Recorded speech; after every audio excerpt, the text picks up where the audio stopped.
not wish for love to shut in. That's why I choose to have got many, many others.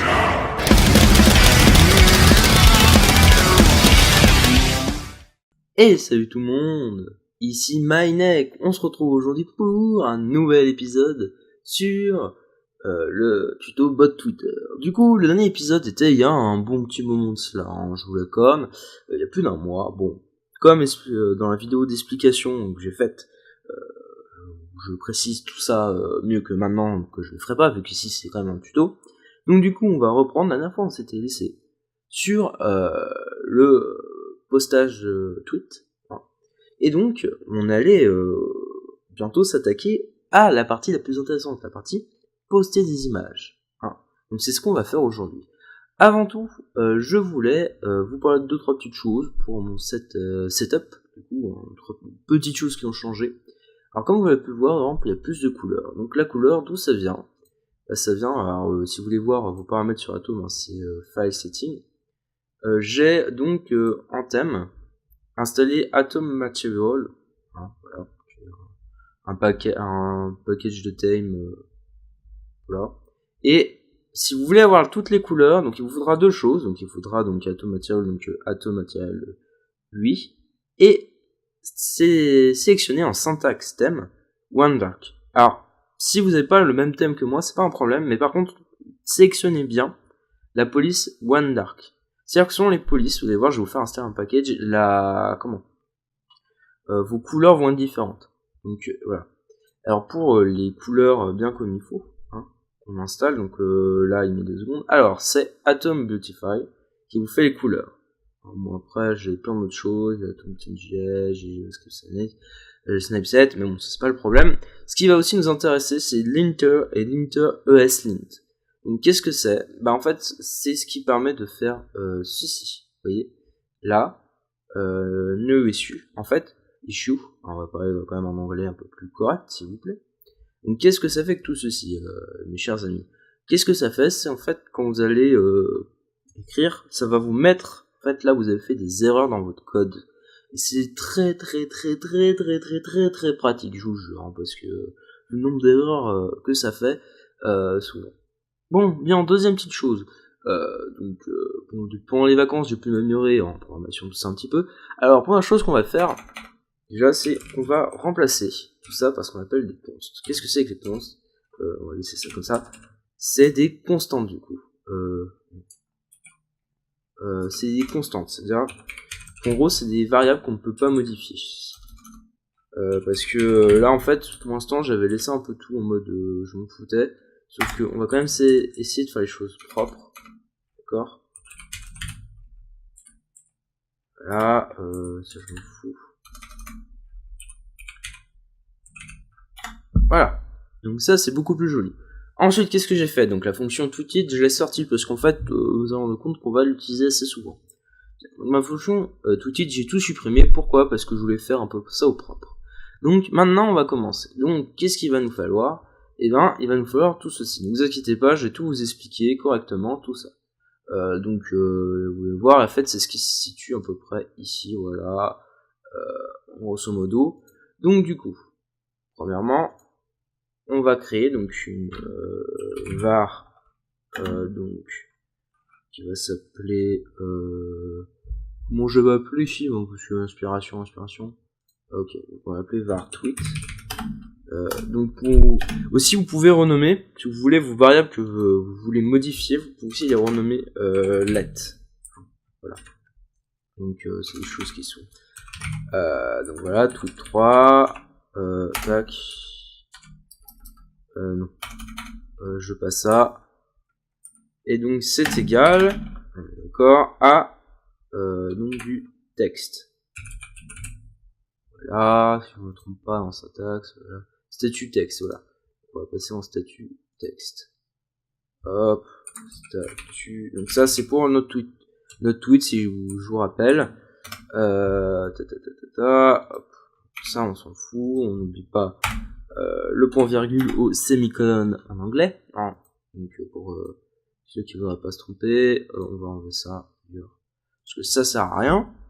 Voilà, donc ensuite, qu'est-ce qu'il va nous falloir? Bah, il va nous falloir le chemin où on va chercher l'image. Parce que sans chemin, ça va être compliqué.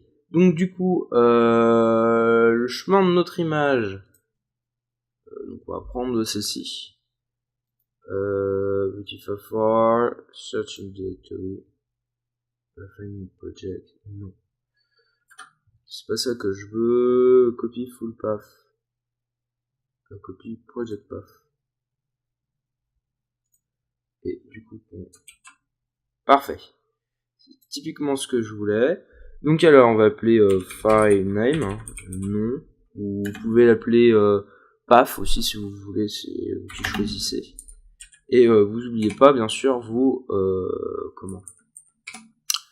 guillemets, hein, en guillemets angolais, hein, voilà. Et votre point virgule, voilà, aucun souci. Ensuite, ce qu'il va nous falloir, donc, si moi je fais qu'afficher, il va donc en fait falloir l'encoder. Hein. Parce que, en fait, ce qu'on utilise depuis le début, donc on va appeler params, voilà, pour paramètres, vous pouvez appeler paramètres si vous voulez, moi je reprends le même nom parce que c'est plus simple. Et donc, qu'est-ce que ça fait que tout ceci en fait? C'est les paramètres qu'on utilise pour, non pas en config, hein, s'il vous plaît, c'est les paramètres qu'on utilise dans ce qu'on appelle la REST API. La REST API, c'est quoi? C'est ce qui permet, en fait, sur Twitter de poster vos messages. Je pense que je vous montrerai ça. Donc en base 64, voilà. Normalement, si je me suis pas trompé, c'est à peu près ça. Ah voilà. Faut le passer avec ces guillemets là, c'est beaucoup mieux normalement. Parfait. Ensuite qu'on a ça, ce qu'on va faire, vous voyez, donc là je donne des noms très longs. En fait, en gros, c'est qu'on va donner une variable qu'on va appeler var pompe.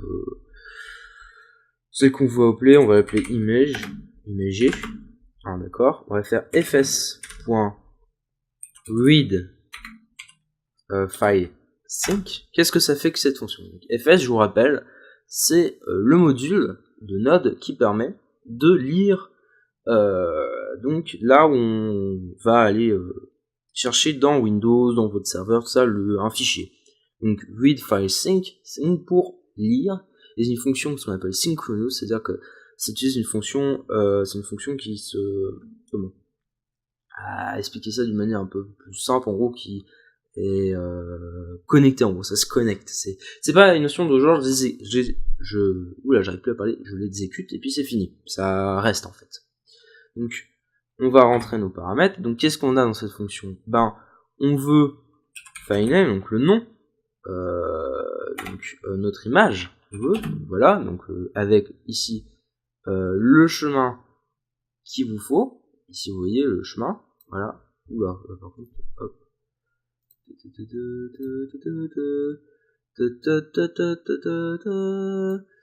Sûrement des aléas du direct, excusez-moi. Voilà. Oui. Voilà. Donc ensuite. Donc ça c'est le chemin de notre image. Ensuite ce qu'il va nous falloir, donc, c'est params. Donc, qu'est-ce que c'est params? C'est notre encodage. Donc, notre encodage c'est quoi? C'est-à-dire qu'en gros c'est une image. Donc par exemple, vous pouvez tout à fait lire avec cette fonction un fichier texte, et donc l'encodage ce sera du UTF-8, là comme il y a marqué, là vous voyez ma souris là, UTF-8. C'est la même chose. Du coup, voilà.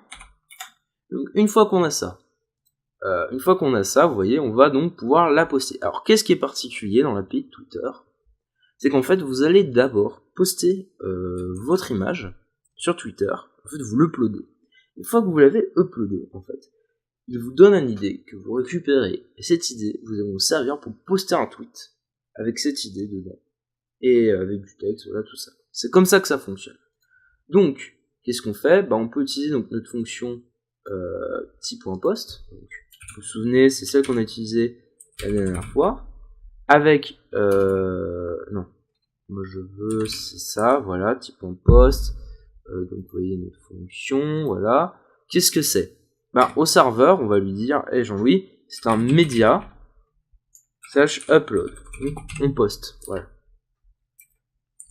C'est à peu près ça. Ensuite, on va lui donner donc des paramètres à cette fonction. Par contre, il ne faut pas que je saute de parenthèse. Maintenant, mes amis, on est toujours à l'intérieur de la fonction.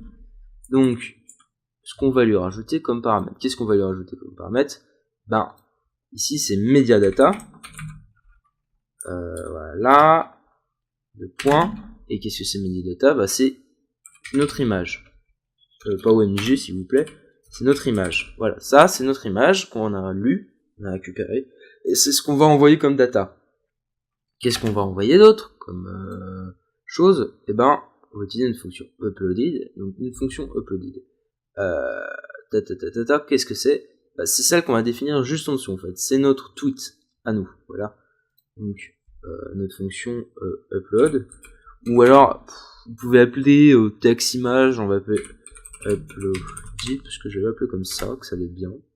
Voilà. Et on ferme la parenthèse. Voilà. Non. On fait pas ça, parce que je crois que sinon ça va faire une erreur, les amis.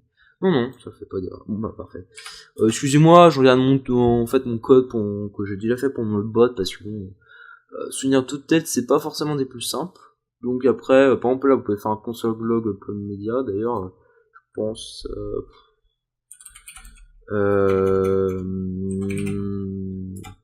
hop, on va mettre, du coup, console log, image postée. Ouais. Postée, oui. Ou je ne sais plus si je sais bien parler français. Oui. Allez, je pense que c'est à peu près ça. Si vous aimez rager sur la vidéo en mode il ne sait pas parler français, il ne sait pas écrire, excusez-moi les amis, excusez-moi.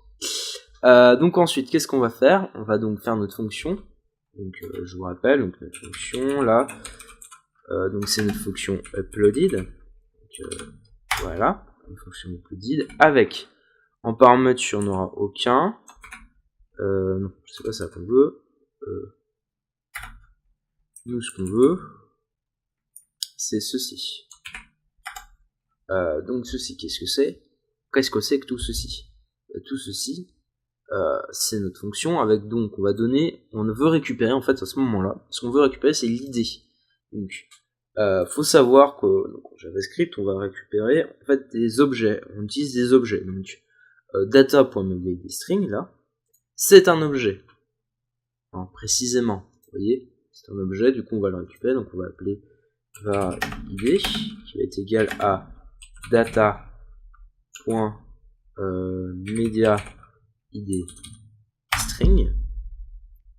Donc ça c'est ce qu'on récupère en fait dans notre tweet une fois qu'on l'a posté. Vous vous rappelez l'idée dont je vous ai parlé. On va donc l'utiliser pour poster. Donc ensuite, qu'est-ce qu'on va faire? Donc on peut, vous avez plusieurs manières de le faire. Hein. Après, vous faites comme vous voulez. Vous pouvez créer genre une fonction comme vous voulez. Enfin, voilà, mais nous on va pas se casser la tête. On va faire un petit point post. Cette fois-ci, c'est un status update. Donc c'est une update de statut. Hein, cette fois-ci, c'est plus la même chose.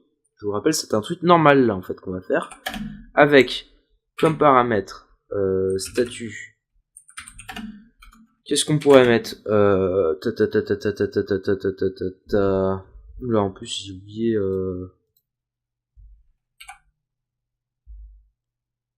J'ai peur de faire une connerie. Ah oui, voilà. Donc ici, ce qu'on peut faire par exemple, qu'est-ce qu'on peut mettre? Hashtag I love coding. Voilà, I love coding. Parfait. Ensuite, donc on va prendre un paramètre. Et qu'est-ce qu'on a en paramètre? Et ben donc on a un média. Par contre, je crois qu'il faut, il faut le remettre encore en ça, je crois. Et donc du coup, qu'est-ce qu'on a? C'est notre idée. Voilà, on vérifie. Média, non, c'est média IDS et on n'a pas besoin des machins. Vous voyez, le problème des objets en fait en Java et tout ça. Enfin, non, pas le problème des objets. Qu'est-ce que je raconte? Le problème de la REST API, c'est que des fois, vous aurez besoin de mettre des c'est ça un IDS. Ouais. Vous avez besoin de mettre des accolades et des fois non. En fait, ça vient des objets en JavaScript. Très clairement.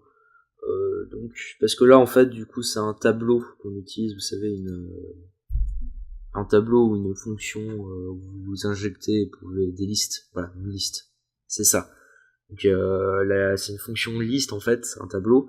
Du coup, vous mettez ça, en fait, vous donnez votre objet c'est dans un tableau, du coup, qui doit être. Et alors que là, c'est juste un point. En gros, vous avez donc statut, ça serait comme là, statut c'est égal à l'état, point quelque chose, donc du coup, enfin non, là ça fonctionnera pas. En gros, vous avez par exemple status.update, même si c'est pas ça je crois, point statut, voilà, et point statut en fait c'est ça.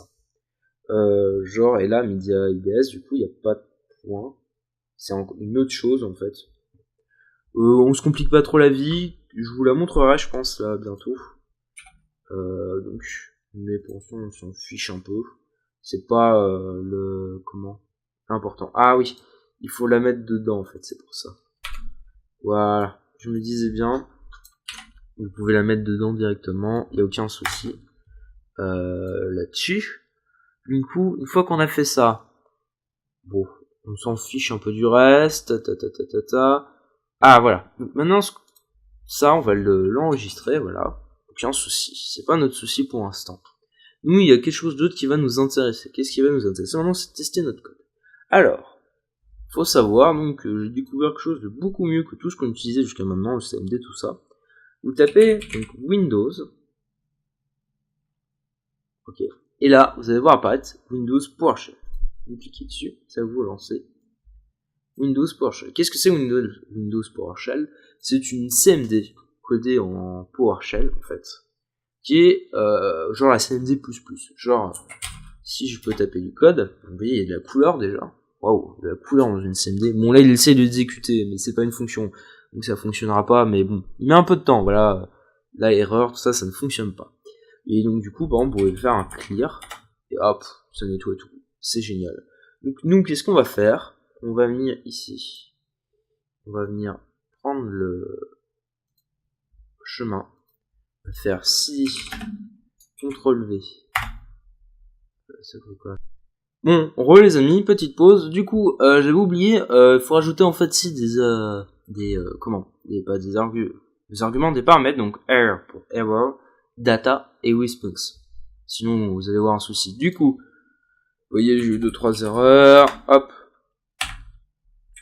On lance le bot. Le bot, c'est une image postée. Voilà. Donc là, pour l'instant, il run. Normalement, quand il aura posté l'image, hop, il va s'arrêter.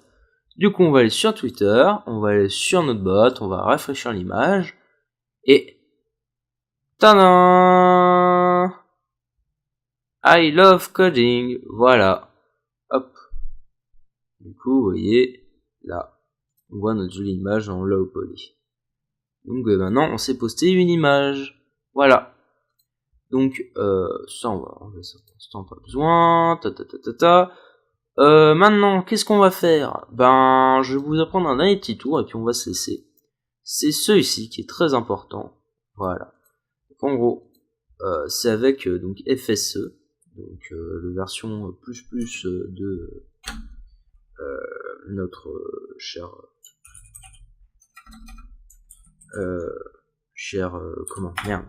excusez-moi du gros mot.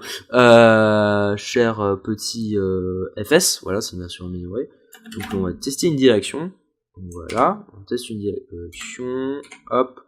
Et donc cette direction, on veut que ce soit celle-ci, voilà, hop.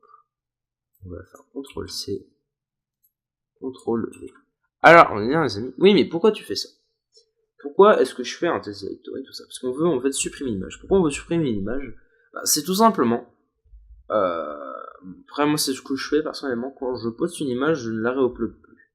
Pourquoi? Parce que après, ce qui se passe, je vous l'ai déjà expliqué, c'est que normalement on ne peut pas poster deux images pareilles sur Twitter.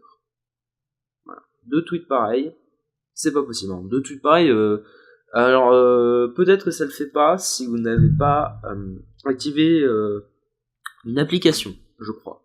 Je crois que tant que vous n'avez pas activé d'application, vous pouvez poster deux tweets pareils. Mais je crois qu'à partir du moment où vous avez activé une application, vous pouvez plus. Je suis pas sûr. Ça sera à confirmer. En tout cas, c'est sûr et certain que pour un bot, il est impossible de poster des fois. Donc, qu'est-ce qu'on fait? On supprime l'image. on l'a postée, on n'a plus besoin d'utiliser. Après, vous pouvez genre toujours la garder, ça vous regarde vous. Mais ça veut dire du coup vous pensez à ajouter une fonction pour random un nombre qui va éviter ça. Au pire, la fonction pour random un nombre, on l'utilisera la prochaine fois. Du coup, vous verrez ça la prochaine fois, mais voilà. Vous pouvez pas reposter le même truc, c'est juste pas possible. Il faut que soit dans l'image, soit le nom de l'image aussi. Ça peut être le nom de l'image qui change, tout simplement. Donc je parle de l'image, soit le texte, quelque chose change, sinon c'est pas possible. Donc du coup, ce qu'on va faire, c'est qu'on va faire un remove. C'est-à-dire qu'on va move, voilà. Et donc vous prenez donc votre directory, virgule, et ici on met une fonction en callback. En fait c'est un callback, c'est une fonction de callback, donc r donc ifr. Donc là ce que je vais faire c'est que je vais copier comme ça personnellement, mais voilà, hop, par contre j'ai trop de trucs, voilà, c'est bien ce que je pensais, il y avait des trucs en trop. Voilà, parfait. Donc voilà, fonction erreur, donc r, premier par if erreur, donc s'il y a une erreur, on retourne console.error de r, c'est l'erreur en fait, c'est ce qu'il récupère. Donc pour utiliser les returns. Les returns sont très pratiques en JavaScript, je vous conseille de les utiliser. Pourquoi ? Parce que en gros, avec ce que vous pouvez vous permettre, c'est par exemple vous avez une fonction qui teste un paramètre. Si jamais ce paramètre n'est pas valide, genre avec vous savez, vous faites par exemple, attendez, on va aller là, vous faites un if quelque chose, ok, vous donnez votre paramètre, on peut abc est égal à 32, voilà, par exemple, c'est pas du tout vrai, mais ça ne fonctionnera pas, mais on s'en fout, voilà, et en fait, vous, ce que vous voulez, c'est genre, si c'est pas égal à ça, voilà, donc avec un point d'exclamation, vous faites un return. Voilà. Et en gros, si vous avez un gros programme comme ça, on peut surtout en stream avec les fonctions stream dans les bots. En gros, ce qu'il va faire, c'est que si c'est pas égal à ça, il va se barrer. Tout simplement, il va arrêter. Voilà. Donc c'était le petit trick d'aujourd'hui. Donc je pense que c'est à peu près tout pour aujourd'hui. Je regarderai s'il y a des choses qui me manquent, des choses qui ne font pas, de toute façon, je vous parlerai dans la prochaine vidéo. C'est un peu la reprise, excusez-moi si je suis un peu long, les explications sont pas forcément claires. Mais bon, il faut se remettre dans le bain du tuto, parce que faire un bot tout seul chez soi, c'est pas la même chose que faire un tuto, je vous le signale au passage. Donc écoutez les amis, si vous avez moins de questions, posez-la moi dans les commentaires. Je tâcherai d'y répondre le plus rapidement possible. Je vous mets comme d'habitude des liens en description pour que vous vous informiez, que vous trouviez de la documentation, parce que la documentation c'est très important quand vous voulez coder, je vous le dis. Et donc du coup la prochaine fois on se concentrera sur d'autres petites choses, je verrai bien, mais vous inquiétez pas, j'ai encore du contenu. Bon allez les amis, je vous laisse, plus, ciao, bye bye.